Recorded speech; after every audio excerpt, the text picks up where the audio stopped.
জান, এভাবে কতদিন? চলো না আমরা কোথাও পালিয়ে অনেক দূরে চলে যাই। যখন ওর সম্পত্তি আমার নামে লিখে দিবে তখন তুমি আর আমি অনেক দূরে চলে যাব।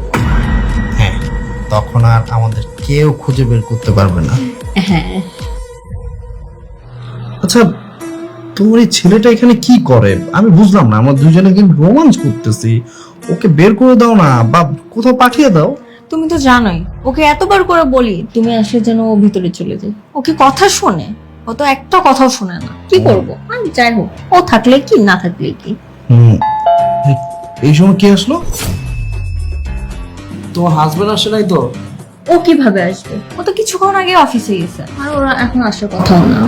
আচ্ছা ঠিক আছে, তুমি দেখো আমি এখানে লুকাই। তোমার হাজবেন্ড যদি না আসে তাহলে ওকে বলো আমি বের হয়ে আসবো, ঠিক আছে?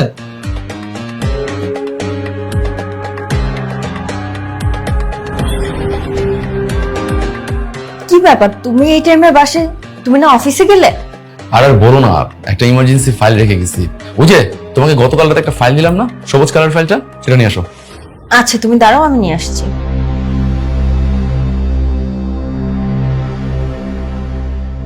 এই যে নাও। Thank you. ঠিক আছে, আসে। এক মিনিট। আচ্ছা, ফাইল তো পেলাম, কিন্তু তোমার পাশে যে মালটা বসেছিল সেই মালটা কোথায়? কি বলছো এসব যাতা? তোমার পাশে যে ছেলেটা বসেছিল সেই ছেলেটা কোথায়? হ্যাঁ, হ্যালো মিস্টার, মিস্টার কোথায় ভাইয়া? বেরো, আমার সাথে দেখা করে যাও। তুমি যদি আমার কথায় না বের হও তাহলে কিন্তু আমি থানায় ফোন দিয়ে পুলিশকে ডেকে এনে তোমাকে গুতিয়ে গুতিয়ে বের করব। এখন কি বের হবা? এই তো, আর এই তো মালটা। এই দিকে এদিকে। কে এই ছেলেটা? কে? আরে এটা তো আমার ফ্রেন্ড, না না কাজিন হয়, ভাই। জি ভাইয়া, আমি ওর কাজিন এবং বন্ধু। চপ! তোর জিজ্ঞেস করছি, হ্যাঁ? তোমার ফ্রেন্ড হয়, কাজিন হয়, ভাই হয়, হ্যাঁ? আচ্ছা, কয়টা সম্পর্ক এই ছেলের সাথে তোমার? মানে ফ্রেন্ড না ভাই নাকি কাজিন, কোনটা? আমার সাথে ফাইজলামি করতেছো, হ্যাঁ? ফাইজলামি করতেছো? এই ছেলেটা তোমার কি হয় আমি খুব ভালো করে জানি। তুমি কি বললা তোমার কাজিন হয়, তোমার ভাই হয় না? যদি তোমার কাজিন হয়ে থাকে তাহলে তোমার পিছনে কি করতেছে? ডান্ডাগুড়ি খেলতেছে, হ্যাঁ? এগুলো আমাকে বুঝাও। আমি সবকিছু জানি, সব জানি।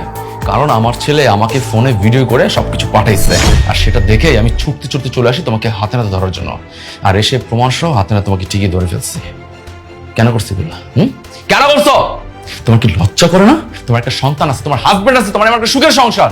সবকিছু বাদ দিয়ে আমার একটা ছেলের হাত ধরে আমার সহজ সম্পত্তি নিয়ে ভেঙে দিতে চাচ্ছ? তুমি একটা আমার কথা ভাবছো না, তোমার সন্তানের কথা ভাবছো? ছি ছি পড়ছি, আমি কখনো তোমার কাছ থেকে জিনিসটা আশাই করিনি। আমি তোমার বিশ্বাস করতাম, আমি ভালোবাসতাম, কিন্তু তুমি সেই বিশ্বাসের মর্যাদা রাখো নাই।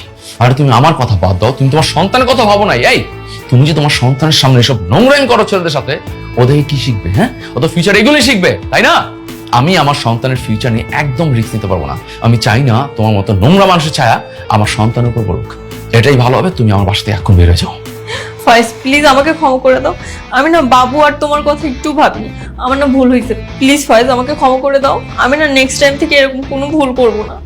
চুপ, একদম চুপ। তোর ওই নোংরা মুখ দিয়ে আমার কাছে ক্ষমা চাইবি না, কারণ আমি তোকে ক্ষমা করতে পারবো না। কারণ তুই যে ভুলটা করছস সেটা ক্ষমার অযোগ্য। আমি তোর মতো মেয়ের সাথে এক মুহূর্তে সংসার করতে চাই না। আমি তোকে ডিভোর্স দিয়ে দেবো, আর কাবিনে টাকাটা সময় মতো পেয়ে যাবি। আর এখন এই মুহূর্তে তোর এই বয়ফ্রেন্ড নিয়ে বাসাতে বের হয়ে যা, আউট।